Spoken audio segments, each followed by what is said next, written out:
$47. Yep.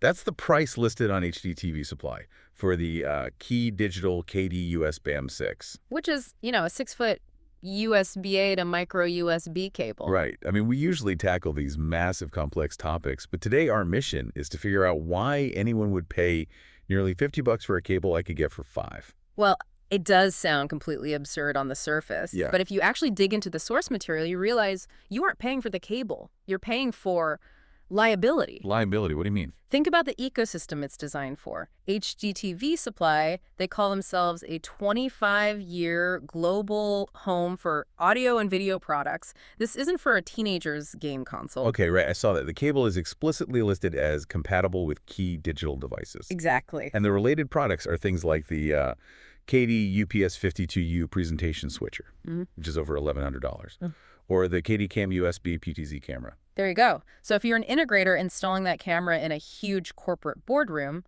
the entire economic equation just flips. Because if the cheap $5 cable fails during the CEO's big live stream, you lose the client. That's it.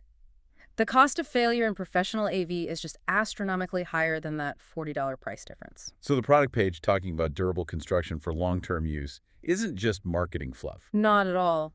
In this world, that high price is actually a signal. It's a filter that says, this is not for your nightstand. The source also mentions a compact and travel-friendly design, which felt a little specific to me.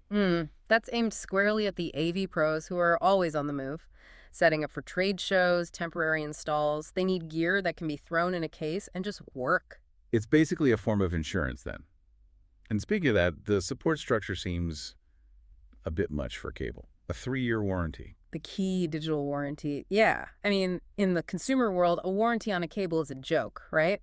We just toss it. Right. You buy another one. But here, that warranty plus the free USA shipping, it's all designed to tell the person in procurement that this is a real piece of equipment, a capital expense, not a disposable thing. I did notice one very memorable bit of branding in the support details. Oh, I think I know what you're talking about. The contact number. 833 Wolfpack. Wolfpack. It's a little intense for IT support, don't you think? It is, but it's also clever. In a very dry B2B world, they're building a brand, a community. It suggests that if you buy their gear, you've got this whole pack backing you up. It's a psychological justification for the premium. Okay, so we have reliability, we have the Wolfpack, but I suspect the real reason for this price tag is buried deep in the feature menu. There's an acronym there. TAA compliant. TAA, right. Yeah. For anyone listening who isn't deep in government procurement, what are we actually looking at here? That's the Trade Agreements Act, and it basically says that for certain government contracts, GSA schedules, federal projects, you can only use products made in the U.S. or in a handful of designated compliant countries. In China, where almost all cheap electronics are made, is definitely not on that list. Precisely. So if you're a government contractor outfitting a secure facility, using a non-TAA compliant cable is technically illegal. You can't use the gas station one. That's the whole key. For that IT specialist, the competition isn't the $5 cable. The competition is zero. They have to buy the TAA certified version. Exactly. It is a captive market. That price reflects the certification, the supply chain audits, everything needed to prove compliance. You're not buying a cable. You're buying the paperwork that keeps your government contract legal. Wow. That completely reframes it. It's not hardware at all. It's a regulatory compliance disguised as a wire. And it's the linked to an $1,100 camera system that you absolutely cannot afford to have go dark. So it brings us all the way back to that initial sticker shock. Without the context, it feels like a total ripoff. For sure. But when you add the professional stakes, the warranty, the federal laws, it's just the cost of doing business. It really just shows that value is completely dependent on the risk you're trying to eliminate.